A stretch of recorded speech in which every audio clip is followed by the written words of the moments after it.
మూలకాలకు సంకేతాలు అంటే symbols of ఎలిమెంట్స్ని ఎలా పెడతారో తెలుసా?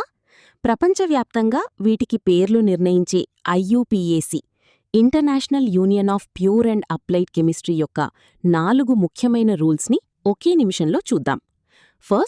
First letter of name. మూలకం యొక్క ఇంగ్లీష్ పేరులోని మొదటి అక్షరాన్ని క్యాపిటల్ లెటర్గా తీసుకుంటారు.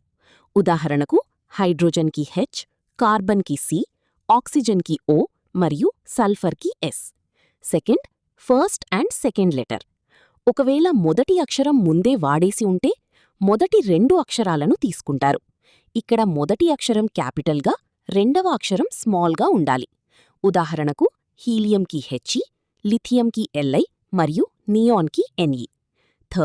First and another letter.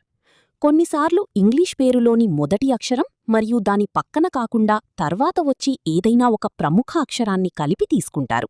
ఉదాహరణకు క్లోరిన్కి సిఎల్, మాగ్నీషియంకి ఎంజీ మరియు జింక్కి Z N. Derived from Latin or Greek. ఇదొక మోస్ట్ ఇంపార్టెంట్ రూల్. కొన్ని మూలకాల సంకేతాలను వాటి లాటిన్ లేదా గ్రీక్ పేర్ల నుండి తీసుకుంటారు. ఉదాహరణకు సోడియంకి ఎన్ఏ, లాటిన్ పేరు నాట్రియం. పొటాషియంకి కే, లాటిన్ పేరు కాలియం.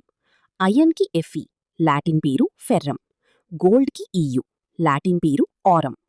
ప్రపంచంలో ఎక్కడైనా కెమికల్ కమ్యూనికేషన్ ఒకేలా ఉండడానికి ఈ గ్లోబల్ స్టాండర్డ్ రూల్స్